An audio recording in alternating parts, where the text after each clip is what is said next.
Welcome to the Compounders Podcast, where we explore the anatomy of public company wealth creation stories. On this show, we invite you to be a fly on the wall for the actual conversations professional investors have with public company CEOs. I'm your host, Ben Claremont, a partner and portfolio manager at Cove Street Capital. In these conversations, I interview senior executives by posing the exact questions I ask as part of Cove Street's diligence process. Whether you are a professional investor, founder, or someone who is simply interested in business, we think this podcast has something for you. This season of Compounders, the Anatomy of a Multibagger, is sponsored by Tegas. Tegas is an innovative and disruptive company that is changing the way professional investors work. For more information, please visit their site at tegas.co. All opinions expressed by your hosts and the podcast guests are solely their own opinion and do not reflect the opinion of Cove Street Capital or any affiliates. This podcast is for informational purposes only. It is not investment advice and should not be relied upon for any investment decisions. We are not recommending the purchase or sale of any securities. The hosts and guests may be beneficial owners of the securities discussed. You should not assume that the securities discussed are or will be profitable. My guest on the show today is Adam Symson, the CEO of E.W. Scripps.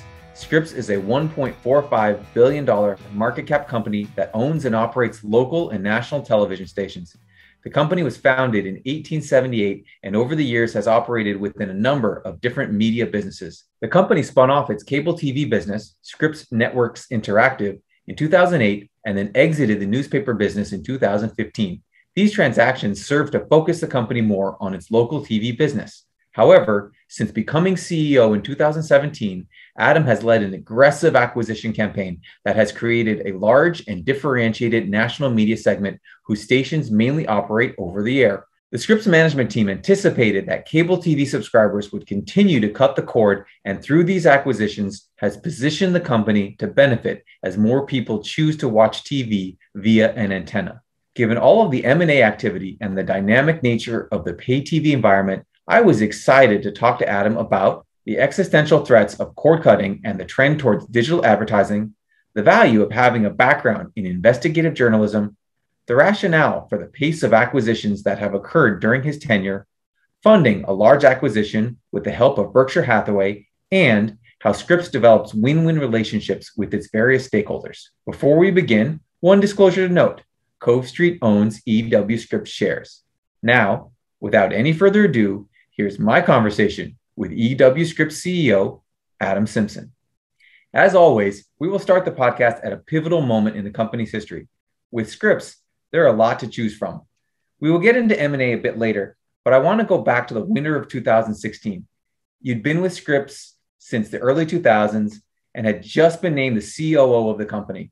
The 2016 presidential election had just concluded, and Donald Trump had used social media and not broadcast television as his primary marketing platform.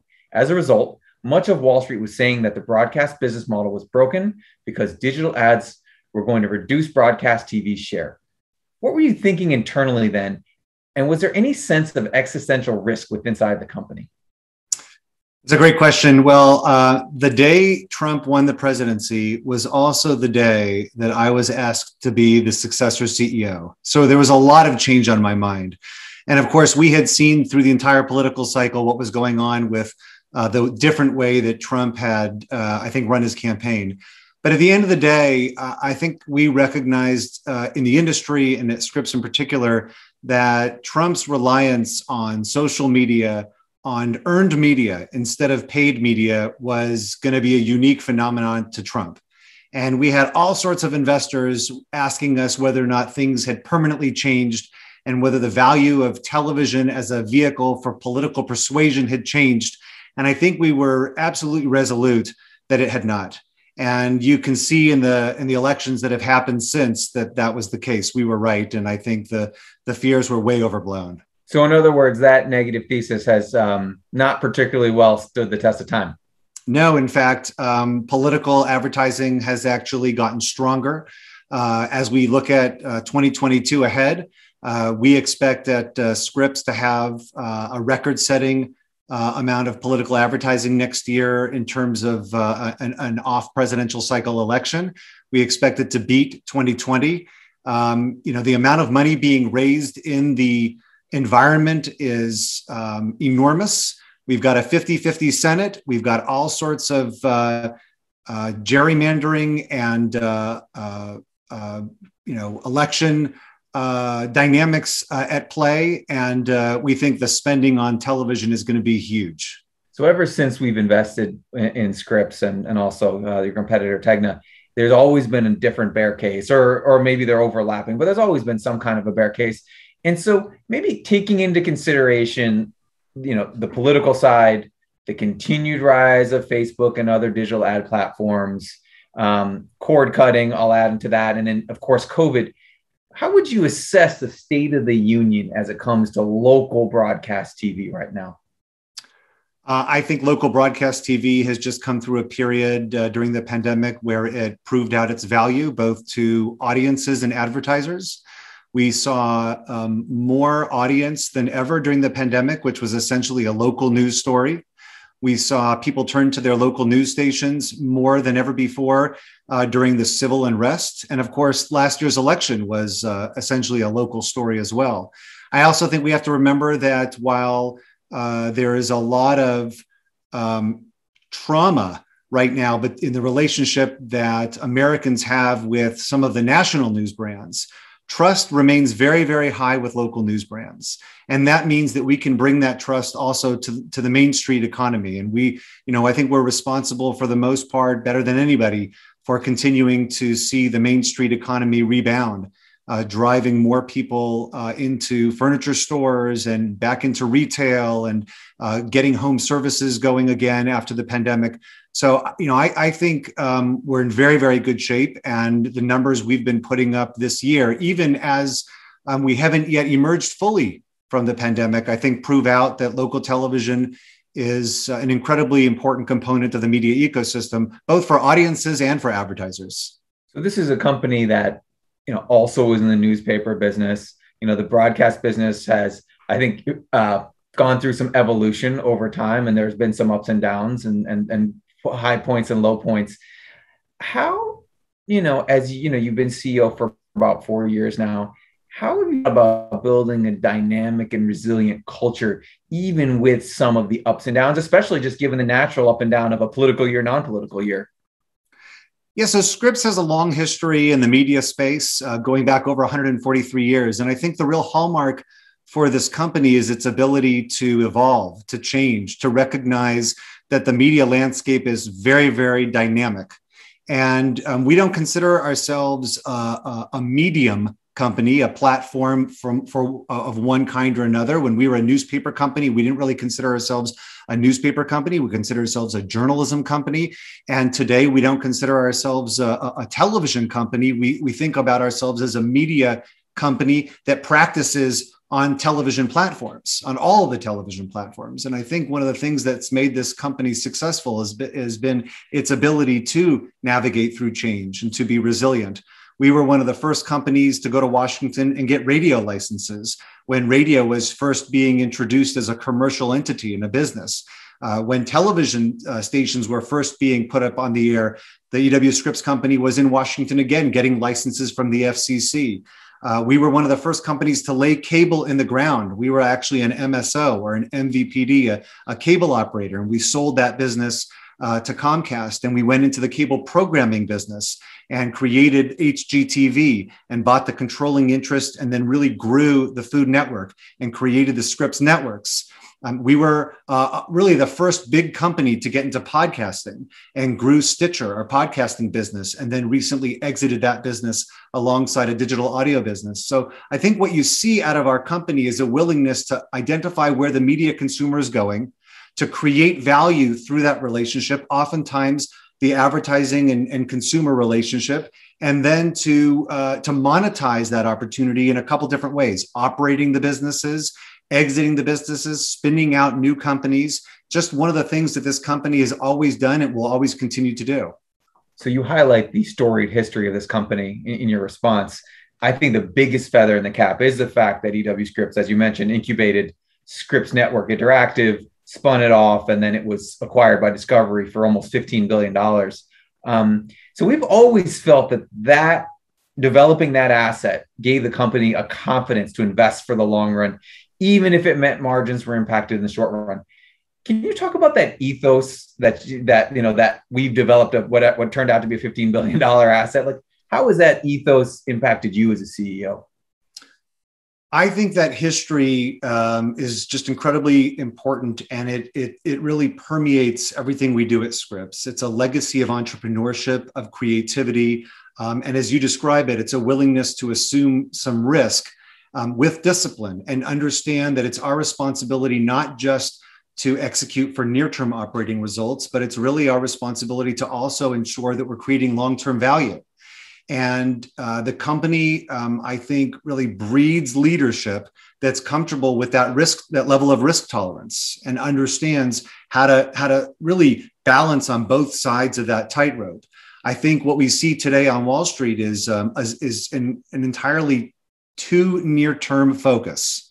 And as CEOs, our job is to think about identifying ways to absolutely hit on the numbers quarter to quarter, but to ensure that we're taking the money that investors give us and we're returning it after a reasonable amount of time more valuable.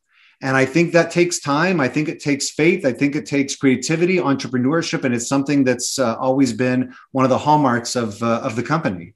And are there any examples that you want to highlight of situations where you've employed that willingness to suffer short-term pain for long-term gain, over your 4-year tenure?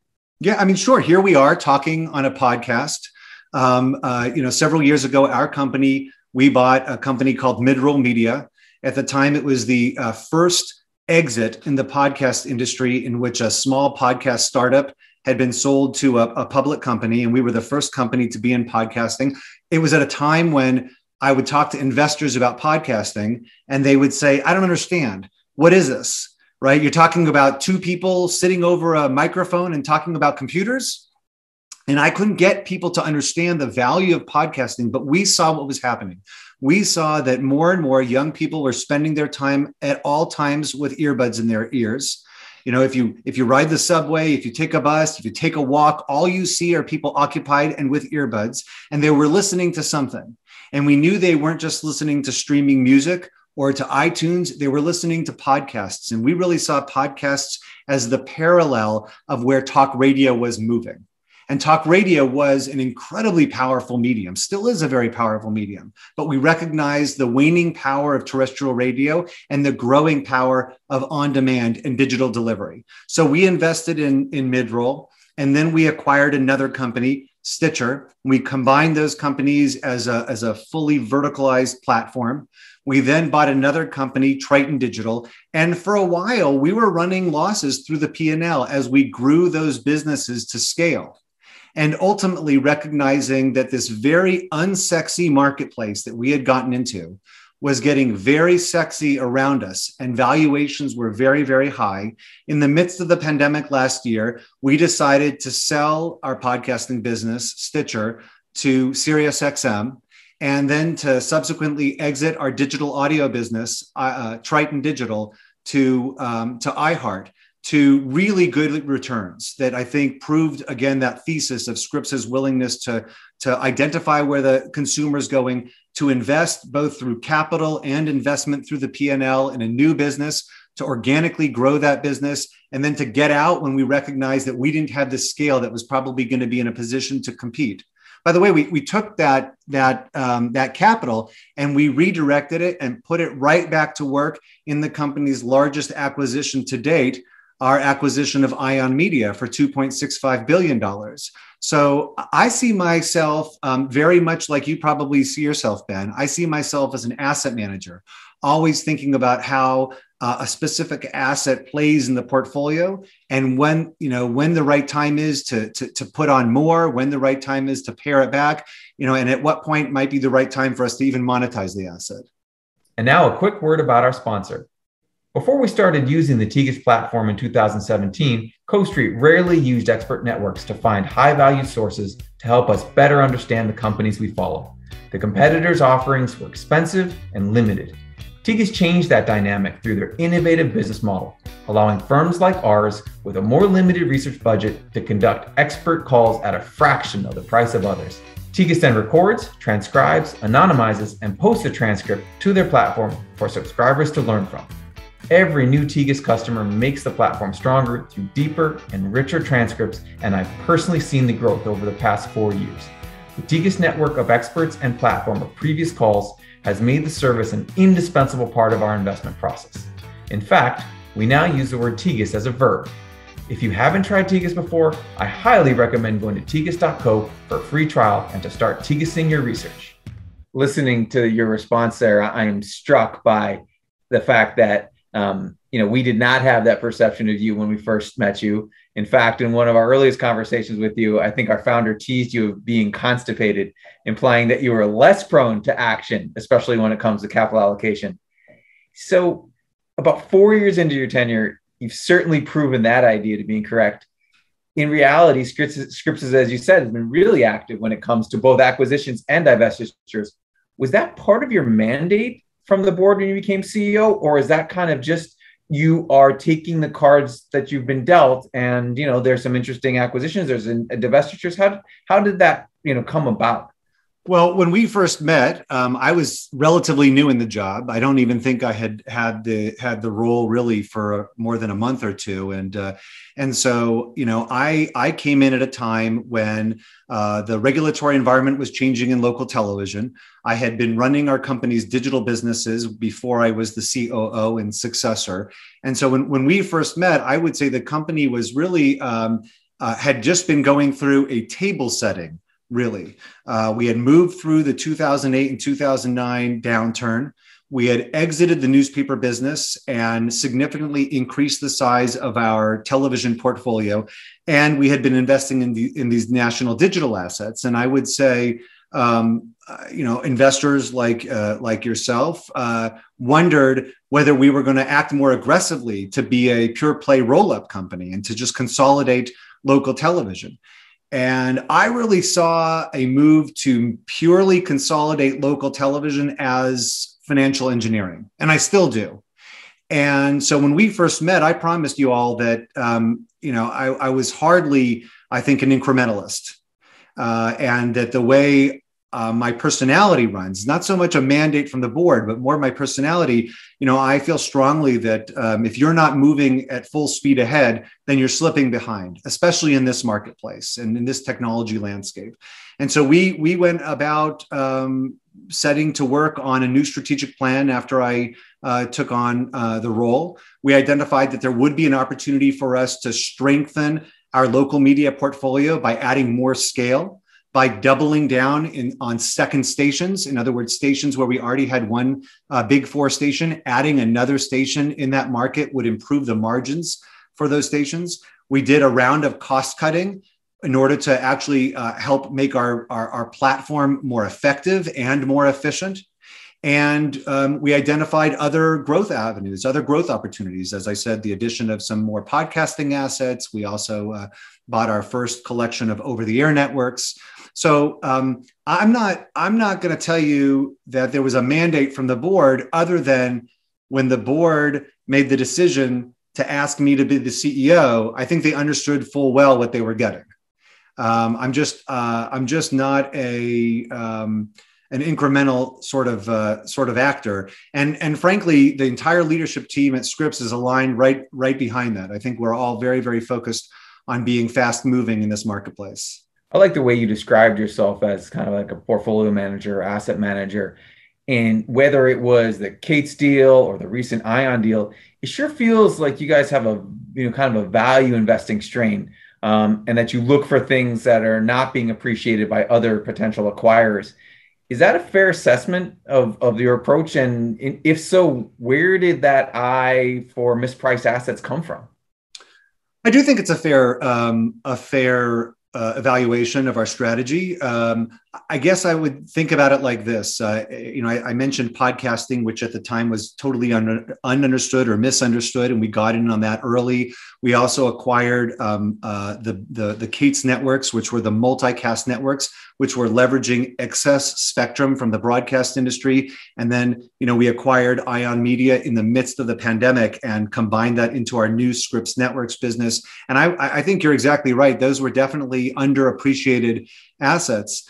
I think in this landscape, it comes from my time having run our digital businesses in the midst of the fervor of the venture capital backed .com growth.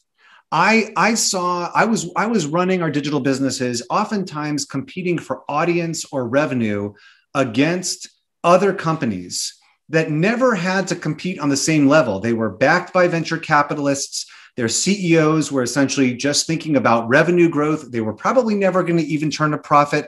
Oftentimes, it was just all about that hockey stick of growth projection and then getting out and letting somebody else get stuck holding the bag. And we can't operate like that. We couldn't get into businesses like that, recognizing it wouldn't do us any good to throw a bunch of money at something and create a hockey stick worth of growth and then not actually create value for our shareholders. Every time one of those businesses goes out of business, there's 5 or 6 more just standing behind them. And as a public company, you have to have a lot of stakeholder agility.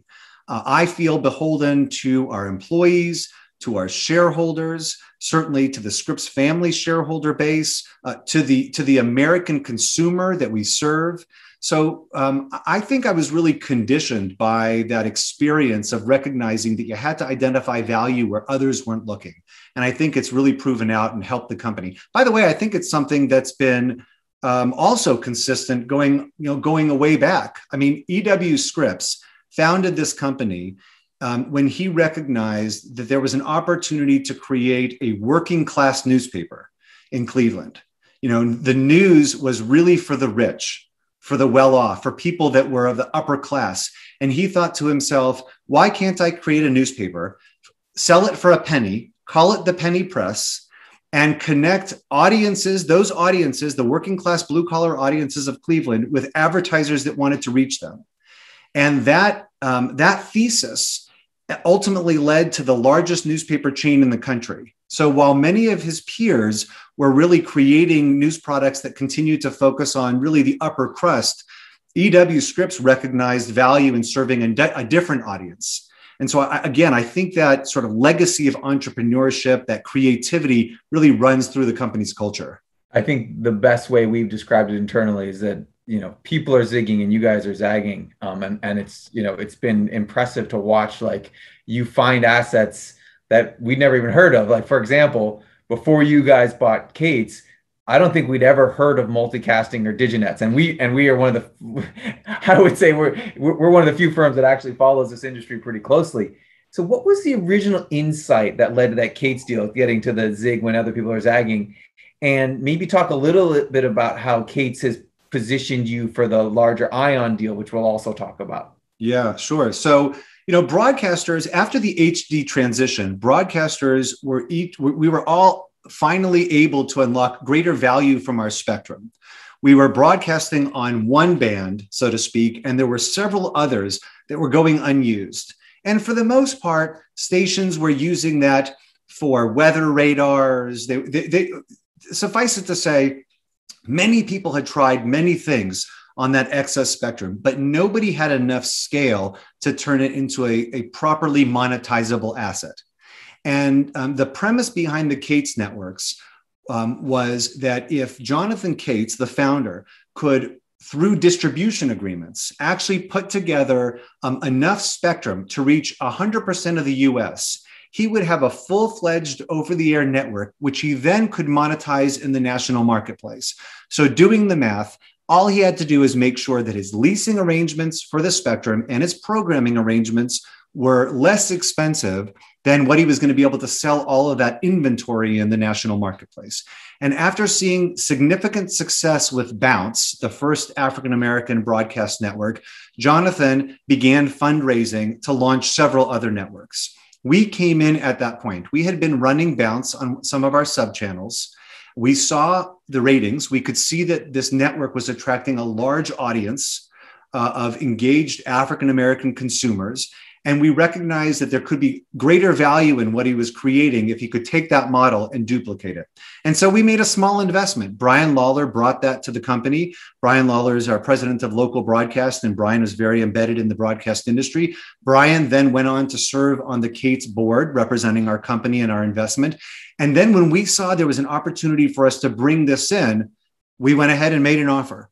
And there was a bit of an auction process involved, but ultimately we brought the business in. Again, I would say that we initially brought the business in. Many investors didn't understand.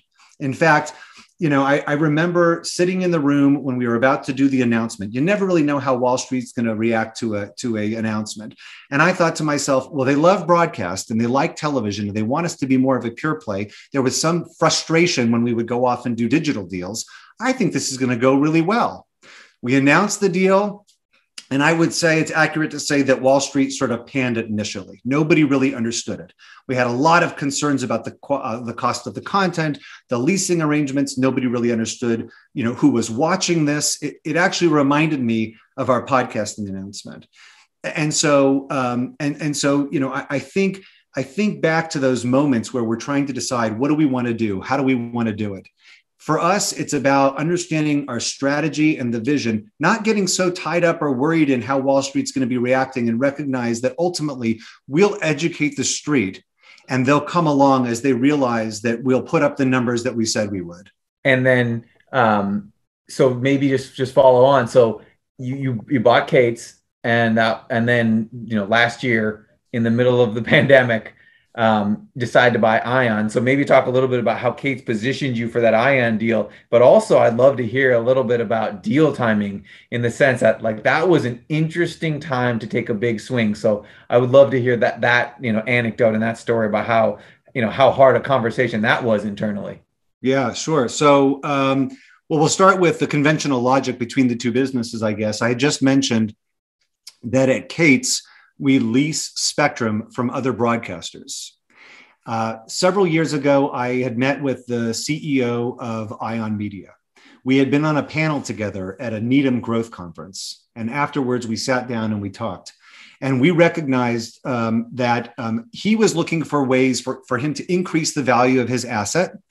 And we were always looking for ways to increase distribution. And in this case, we were talking about Newsy. He felt like if he put news on Ion, there was a good chance that he could get higher ratings. And we felt like if we could get Newsy onto over-the-air broadcasting, we'd expose the brand to an entirely new audience. Well, that story sort of propels itself such that we met again at the NAB, I think it was, and had another glass of wine together and talked about it. And I remember talking about their digital subchannels. And I remember recognizing that they were fairly immature in the execution of monetization of their excess spectrum. So what most people don't understand about Ion is it's a large collection of TV stations. People watch it on cable and they watch it over the air, but what they think is a cable network is really a collection of TV stations that leverages the federal regulation of must carry to get over the air, to get cable coverage. And we began to think, what would happen if we acquired Ion and all of that broadcast spectrum and then transitioned our signals from the contracts where we were leasing space over to the spectrum that we would potentially own.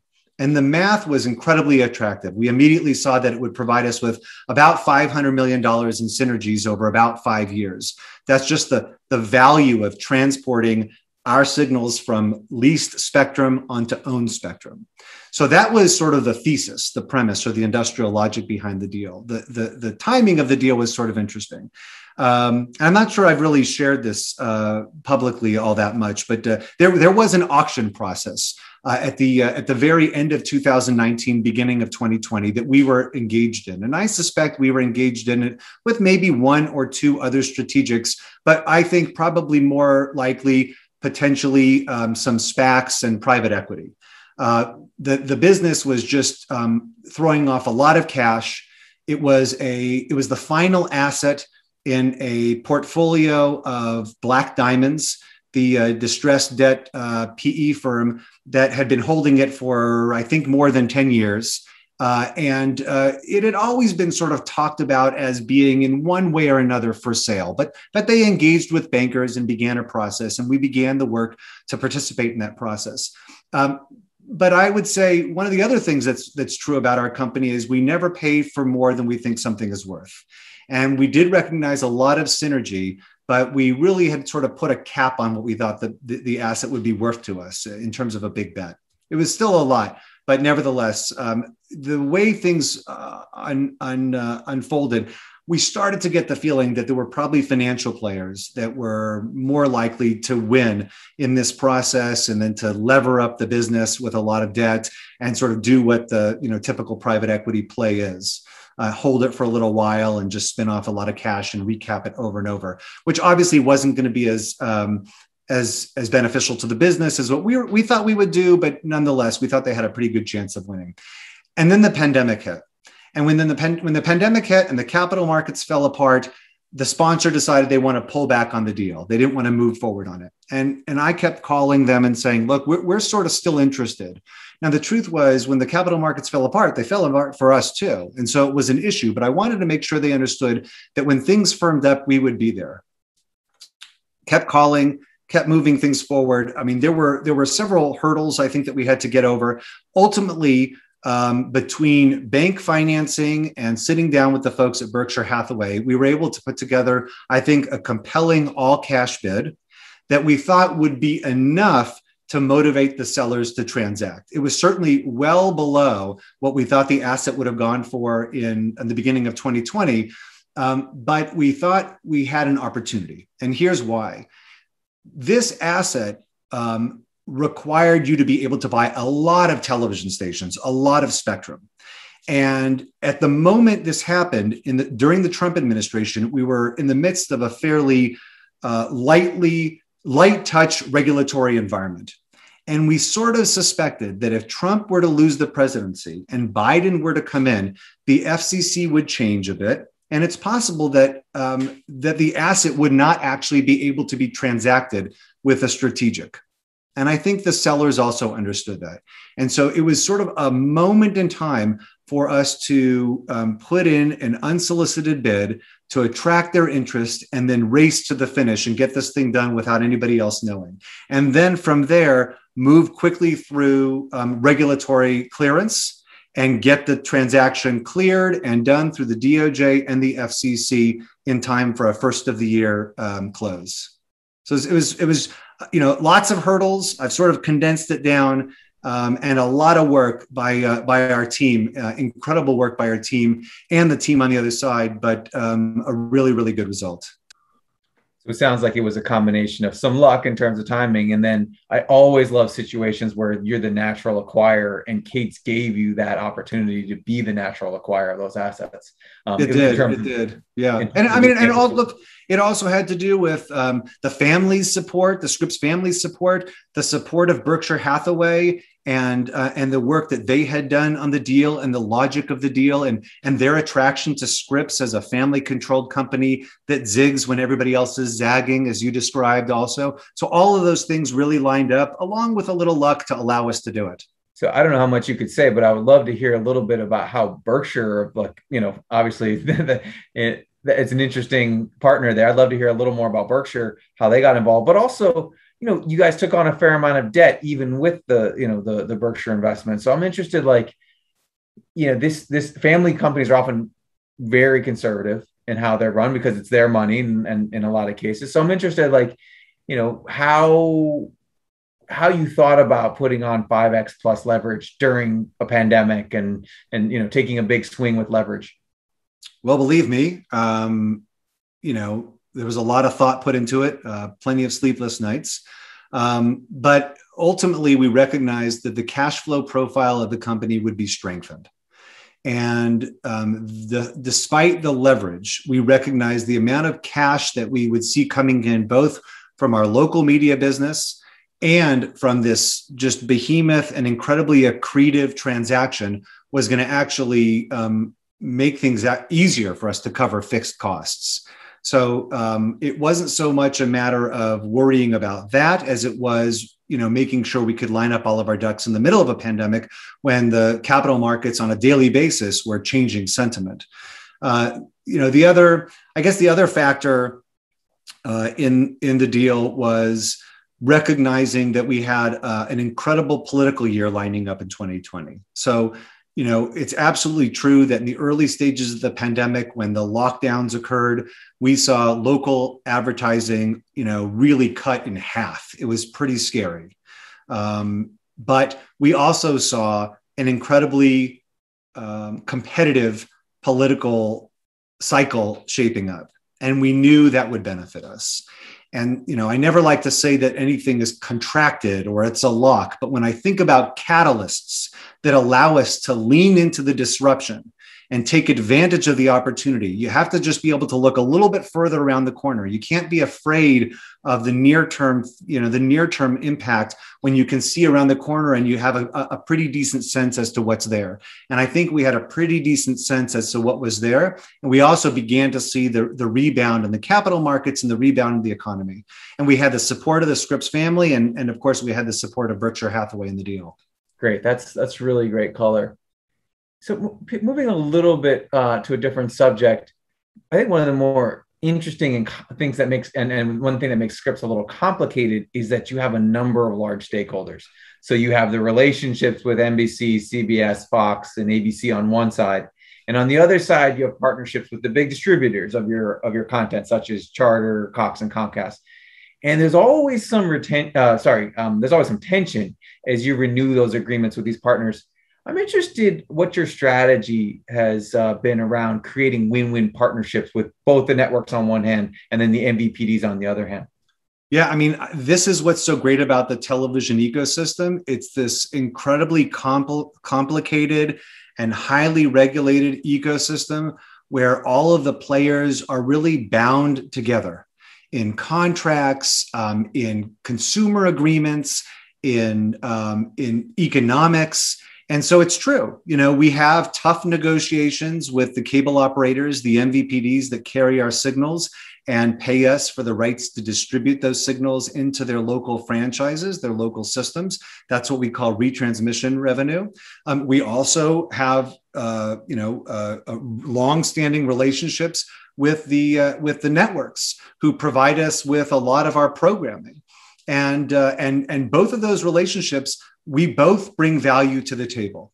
When it comes to the network affiliate model, the networks recognize that we are their distribution channel into the local markets, and that most consumers, they don't have a relationship with ABC. They have a relationship like they do here in Cincinnati with WCPO and with Channel 9. The relationship is with our local brand. They like watching that network programming, but the fact is they've had a 50-year relationship, and the advertisers have a 50-year relationship with the local station. And so there's value being delivered by the local stations when we sit down at the table and negotiate the terms of our programming agreements. And likewise, the cable operators and the satellite operators recognize that out of all of the viewing happening on their program guide, their long list of channels, 40% of the viewing is happening with the local stations, our network affiliates. And so again, when we sit down to negotiate those retrans rates, they understand that we're bringing valuable programming, valuable local news to the table, valuable local content and strong brands and sports, and they're bringing distribution. And so, I'm not going to tell you those conversations aren't tough. They are tough, but ultimately they end up being resolved with fair programming agreements and fair retransmission agreements, because all parties recognize that we do need each other in order to have a fully formed consumer product for the end user. I definitely want to talk a little bit about the evolution of the retrans revenue line that you generate. But first, I'm interested in your perspective on the state of the cable bundle. So obviously, the cable bundle has been under pressure, and your distribution partners are more focused on selling internet than they are to selling cable TV. So can you talk about what you've done over the last 4 years to position yourself to an environment where there are fewer and fewer people subscribing to pay TV? Well, at Scripps, this is really the thesis, right? I mean, we believe that we have a lot of upside ahead with retransmission revenue. We'll continue to reprice our retransmission consent agreements with the cable operators over the next many years, each time achieving, I think, higher rates, because we're still moving towards that fair compensation that broadcasters deserve for that distribution of our signals in the local marketplaces. But we also see that the cable operators and the cable subs, the subscribers, are under pressure. More and more people are choosing different ways to watch television. And that's exactly been why we got into the over-the-air marketplace. That's exactly why we chose to invest heavily with the acquisition of Ion Media, because we see over-the-air as a growing component of the future bundle. It's not going to be a future about just over the air or pay TV or OTT or connected TV. We see a future in which all three of those platforms play important roles. And my job is to make sure that we're really positioned best to profit from that disruption. What we did was we invested in the over-the-air marketplace, buying the Katz networks and combining it then with Ion Media. And in doing so, we really turned ourselves into the largest portfolio of over-the-air networks. And we did it at a really pivotal time, because as consumers are cutting the cord, they're oftentimes looking at subscription video on demand services like Netflix, and they're plugging in digital antennas. And when they plug in digital antennas and they scan for channels, they recognize that there's an entire universe of free television available to them. And in that universe, we have a withering share. I mean, if you go into the OTA marketplace, we've just recently launched 3 more networks. But even before that launch, we had a 26 share of viewing in the OTA marketplace. That's a lot of share. So our opportunity is significant in the OTA marketplace, and that marketplace has grown tremendously. Back in the old days, over-the-air television was really a product mostly for people that couldn't afford pay TV, right? You couldn't afford cable, and so you plugged in an antenna and you watched, a couple of channels over the air. Well, the marketplace has matured, and it's come a long way since those days. And now between 30 and 40% of US homes really rely on over-the-air. They rely on the over-the-air signals for their NFL programming to watch football games. They rely on it for their network programming, whether they want to watch The Bachelor or the Emmys. It all comes together in high definition, and it's free. And there was an entire generation that didn't even realize television was free. I mean, we have some work to do, right? We have some work to do to re-educate people. We recently saw some survey results where younger people thought, watching television over the air was piracy. It's not piracy, right? Your tax dollars provide for the regulations that help regulate the over-the-air environment. And so it's really important that young people understand that the over-the-air marketplace also produces premium programming streams that oftentimes are programmed with the same shows that they're already watching on pay services. So we're in the midst of the situation where consumers are self-bundling. They're taking the SVOD services like Netflix or Prime. They're adding on the niche services like Disney Plus or ESPN Plus. And then they're recognizing that they're paying as much money as they used to when they were complaining about their cable bills. And so what they do is they plug in that digital antenna, and they recognize that this is an entire universe for them of television that they can watch. The other thing that we see happening, Ben, is fatigue with SVOD services. I don't know about you, but every once in a while, my wife and I will finish binge watching a show, and we find ourselves sitting on the couch and looking at the Netflix startup screen, and we're almost paralyzed with indecision. We don't know which show to start next, and the algorithms generally do a pretty good job, but still, it feels like it's a lot of work. Sometimes you just want to turn on the television and flip around and find yourself watching something that's comfortable. For me, that's Law and Order, right? I love watching Law and Order. I can't get enough of it, and so almost every night of the week, I can find Law and Order somewhere, and that's that phenomenon that we call collision viewing. It's incredibly important. So we think the combination of free and easy make over the air a really compelling consumer proposition that will continue seeing its growth for a long time to come. So when someone hears you talking about the benefits of OTA viewing, it sounds like it's almost like a hedge against what you think is going to happen, to the the retrans revenue side. Maybe talk a little bit about the visibility that you guys have been able to get into your own revenue stream as retrans has become a larger and larger share of your revenues. And then maybe a little bit about like how do you think about we want an ad model, we want a subscription model, how do you blend those two into something that is palatable for investors? Yeah, I mean, we think there's continued growth ahead in retrans, but it's on the back of repricing. It's not going to be on the back of people organically deciding to sign up for pay television. We understand where that business is going. Nevertheless, we've seen sub declines really moderate. I think we're getting to the place now where the average consumer is recognizing that the amount of money they're paying for all of those subscription video on demand services on an a la carte basis is at this point rivaling what they used to complain about in terms of cable. And so we're getting to a sort of a place of parity. The same thing is happening as we've seen people cutting the cord and moving over to virtual MVPDs like YouTube TV or Hulu. Those services have also gone through their earliest stages and now are seeing price increases. So you're starting to see sort of a stasis of the TV ecosystem. And we're equally happy for a consumer to watch us through YouTube TV or through Comcast. Either way, we're being properly compensated. What we've done is taken it a step further and recognized for some consumers, they're not going to choose Comcast or YouTube TV. They're going to choose purely an a la carte bundle that's going to allow them to pick and choose what they want, whether it's SVOD services like Amazon Prime or Netflix, or the niche ones like Discovery Plus and Disney Plus. And what we believe strongly in is the proposition that the free over-the-air marketplace will be a nice supplement to that. On the advertising side, the really interesting part of this is that all of those consumers either cut the cord or never go with pay TV, they never enter an ecosystem that allows brands and advertisers and agencies to reach them.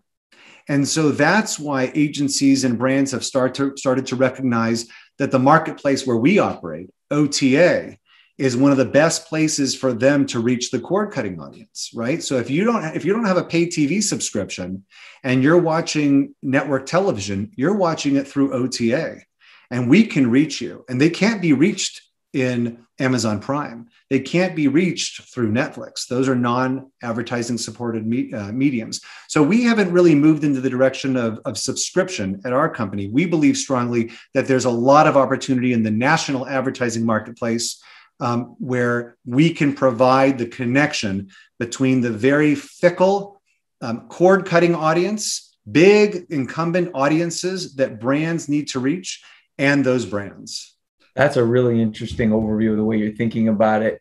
And, you make a really compelling case. And one of the things that we have noticed is that, as you said, with the Katz acquisition, people just didn't understand it, right? And so there's just a maturation period for you guys, especially. But I think when I look at the multiples that all the public broadcast TV companies trade at, the market seems to be taking the view, for whatever reason, idiosyncratic to the company, but that the cash flows you guys are generating are not that predictable or sustainable. So when you talk to investors, have we covered all the things that they're worried about, or are there other things that are on their minds that may have some merit, but you feel like Scripps is well positioned to defend against that? Well, I mean, you started our conversation by citing a bear case back in 2016, when everybody thought political advertising was moving away from local television, and that just never bore out. I think as an industry, we for some reason tend to go from sort of, boogeyman to boogeyman, with investors concerned about something that's just going to fundamentally change the way Americans have a relationship with their television. And the truth is, the industry and Scripps continues to evolve quickly in a way that allows us to not only, I think, secure our business, but evolve and grow the business. I can certainly tell you, I can't speak for our peers, but at Scripps, that's definitely the way we think about it. I mean, we really think about, the long-term value we bring into the television ecosystem and the role that our brands will play and continue to play no matter where television is viewed. And I even mean, platform-wise. I mean, when we talk about television today, I'm not just referring to the 60-inch piece of glass on the wall.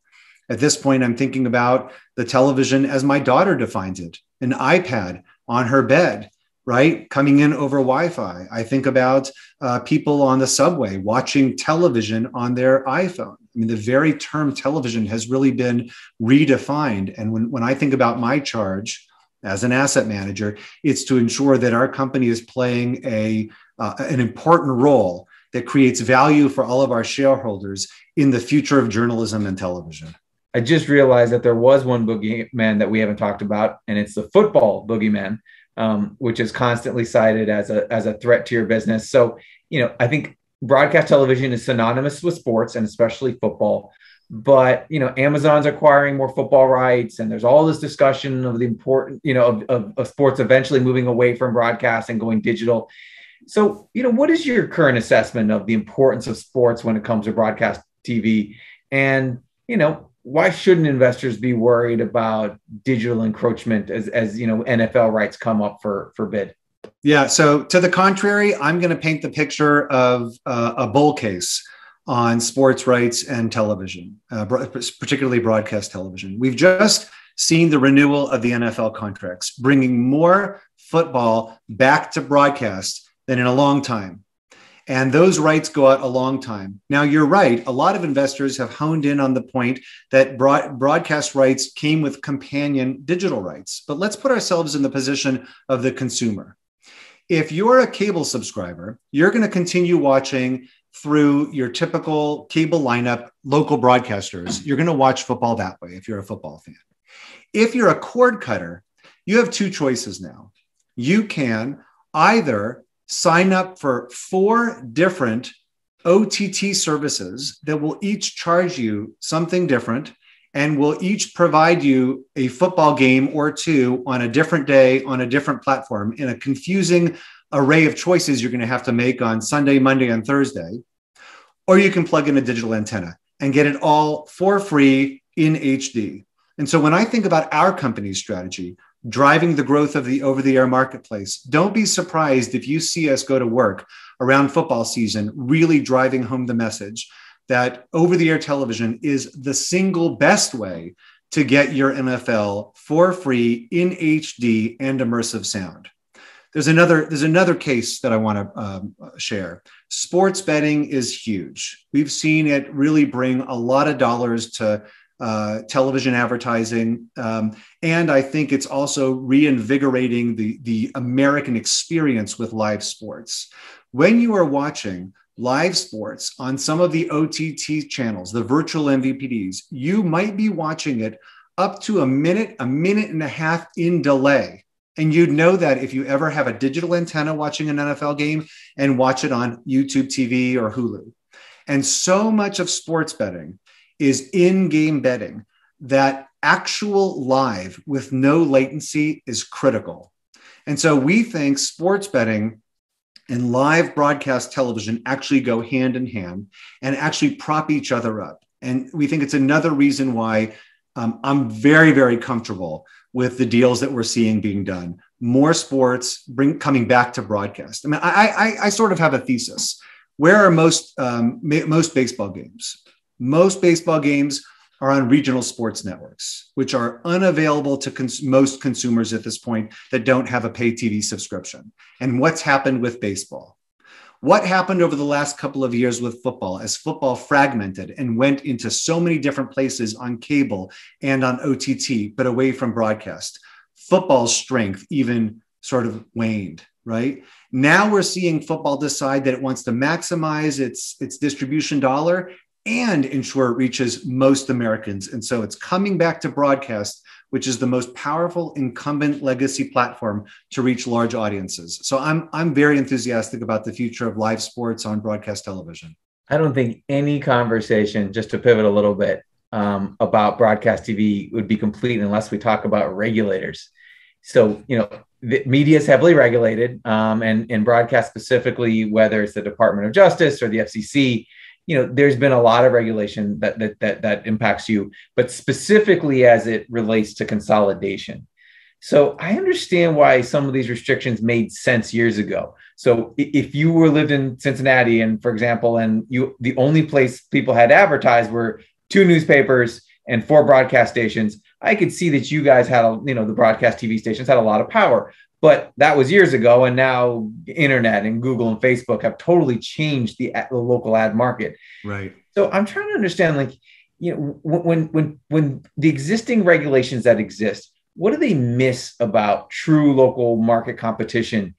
And, what do you make of the risks that people always put out there, be like, oh, we can't have media consolidate because, I don't know, like somebody might control like this little corner of the market that's being dominated by Facebook and Google anyway. Like how have you guys thought about that? Well, I think you point to the fallacy that the local marketplace is protected. It's not been protected by anything. In fact, Google and Facebook come into all of our local markets and have certainly changed the economics of the marketplace. And I think that like in the old days, local television stations were the only way, or radio, TV, and newspapers were the only way to get news and information out. And the only way to advertise is at this point sort of foolish, because, the internet has really just, broken down all walls. So I do think it's time for the federal government to recognize that for them to have a healthy democracy and a robust marketplace, they're going to have to modernize the regulations so that they account for what has happened in the local marketplace and really allow for healthy consolidation. Here's what we don't want to happen.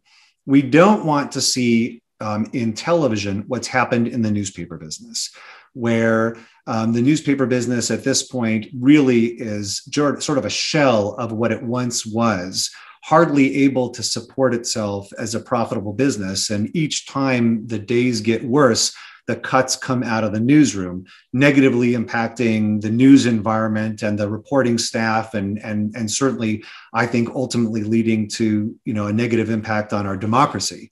We don't want that to happen in local television either, especially now that this has already happened in newspapers. So I do think it's important for the regulators to sort of take a pragmatic or practical look at what's going on.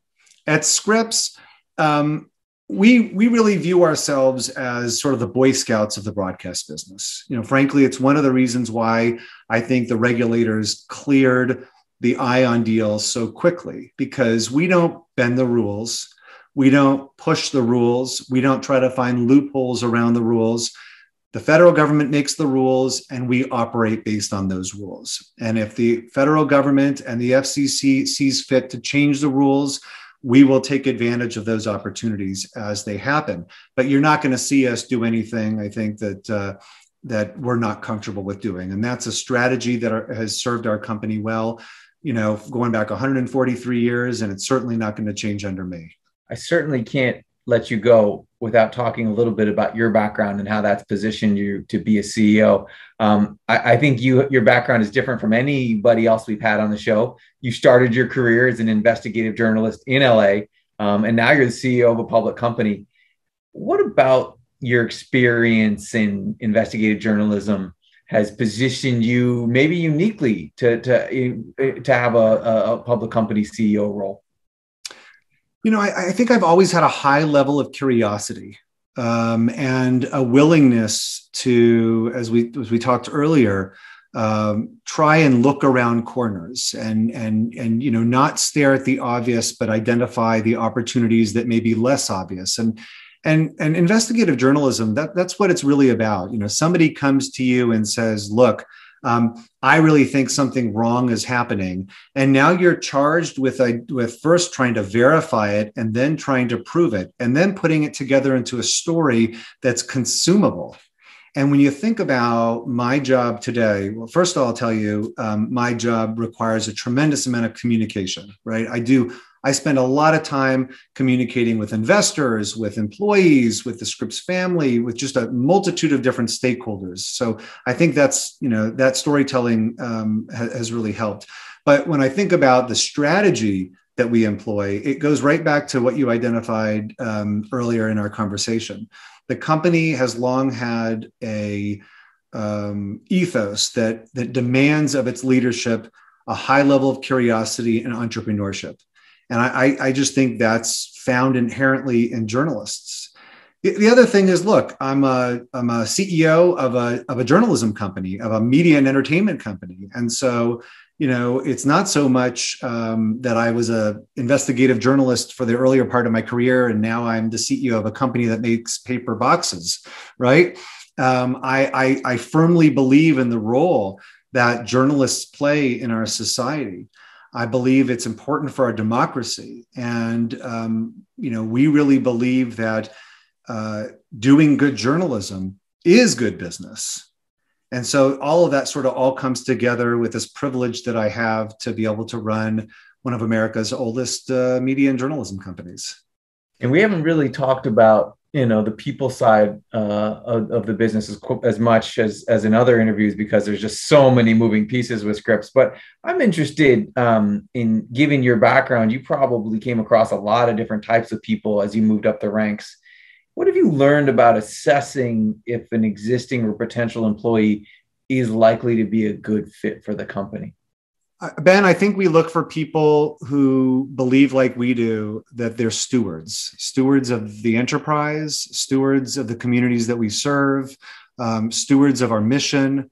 And we really try to avoid mercenaries, people who are in it just for a period of time for a little extra money, and then they want to move on to the next job. Working at Scripps is a calling. It's a mission. We all believe strongly that we're doing more than just, telling stories on television, that we're trying to make the country better, that we're trying to make sure we have an engaged citizenry, and that we're supporting all of our journalists that are doing just that. And we look for people that have those characteristics and that feel that same way.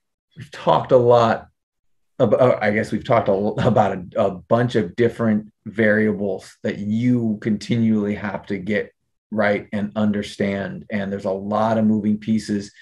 But as you think about centering that or this organization on maybe 3 or 4 things that you absolutely have to get right over the next 3 to 4 years, or 3 to 5 years, let's call it, for the stock to be a good investment, what do you think those 3 to 4 things are?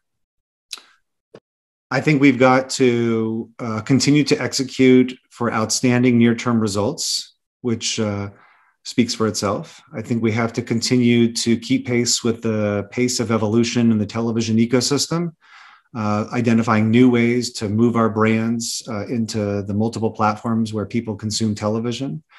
I think we probably need to ensure that we have a diverse workforce that reflects the communities that we serve, that makes Scripps an employer of choice for people from all over and all kinds of people.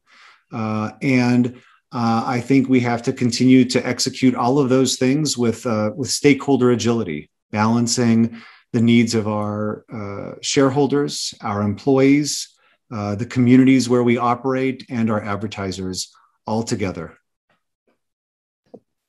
Can you think of any things that you feel like you've gotten wrong over this first 4 years, either acts of omission or commission that really stand out, like, maybe something that maybe doesn't show up on a public company conference call, but, sticks out in your mind of like, we wish we would have pivoted here. We wish we would have moved here faster.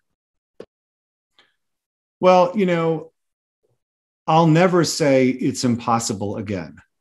I mean, on 2 fronts. I'm not going to say I got anything wrong here, but I'm going to tell you that I would have never thought that we'd been spending the next 18 months operating remotely. And while we had very good business continuity plans, for all sorts of things, all sorts of disasters and, man-made and natural.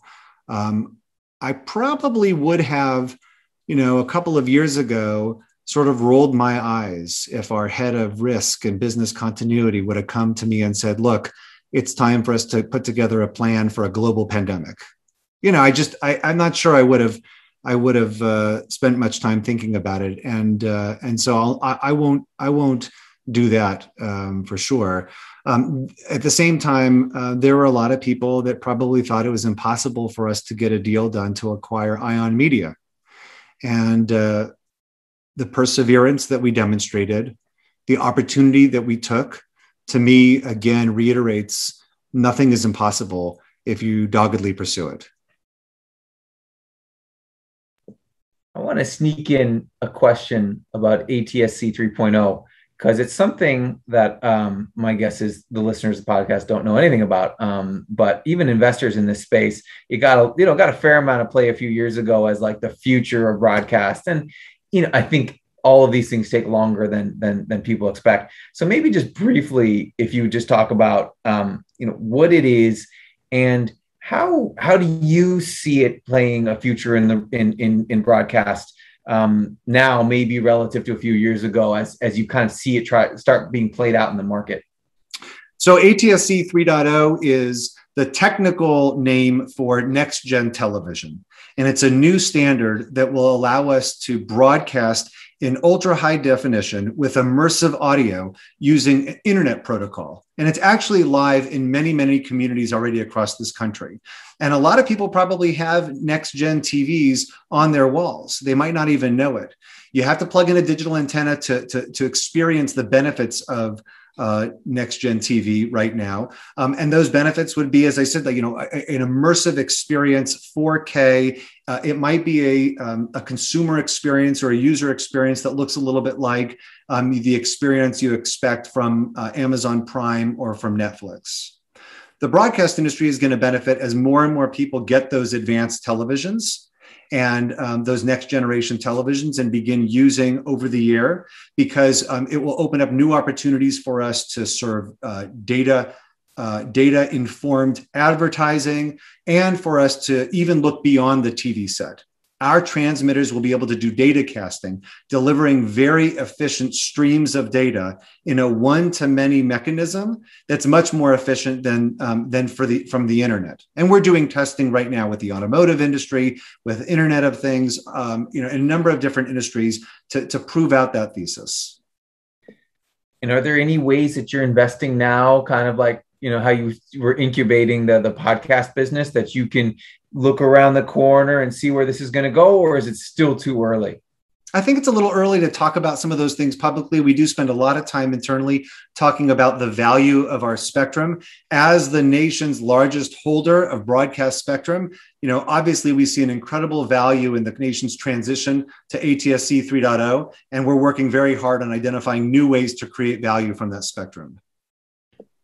Well, as a Scripps shareholder, we're looking forward to seeing where you're zigging while others are zagging. And I think, this has been an incredible conversation. And we're going to close with the question that I ask all of our guests. And I think, we've talked about a lot of these things, but what would you say are the most misunderstood or underappreciated aspects of your business? Oh, I think the fundamentals, quite frankly. I mean, if you just look at the stock price today with what the analysts view as the consensus price target, there's clearly a disconnect right now between the fundamentals, the catalysts that we see at our company ahead. We've got a growing national networks business with growth in the mid-teens and 40% margins. Those are stats that I think are hard to find in the media marketplace. We have a strong local media portfolio with scale. Ahead next year, we're going to have an incredible political year. In 2023, we'll be resetting 75% of our retrans subs. So that's that opportunity for significant increases in pricing. So I think we have very, very strong fundamentals today. We have catalysts ahead for greater value creation. And, I'm not sure that the marketplace right now or the market really appreciates it. I think it's just incredibly inefficient. But, we'll operate, we'll do what we always do. Well, Adam, thank you. We are, as shareholders, looking forward to that ride because unfortunately with broadcast, there's always some of this and there's always proving a lot of people wrong. Thank you so much for this time. I can't believe how many topics we actually covered, but this was absolutely great. Thank you, Adam. Ben, it was great fun. That's it for our show today. We hope you enjoyed the conversation. We recognize that you have a lot of different podcast choices, and we appreciate you spending the time with us. We are continually working to make the show better, and we would love your feedback. The more candid and honest, the better. And if you have any suggestions for public company CEOs you would like to see on the podcast, please let us know. And of course, warm intros are always appreciated.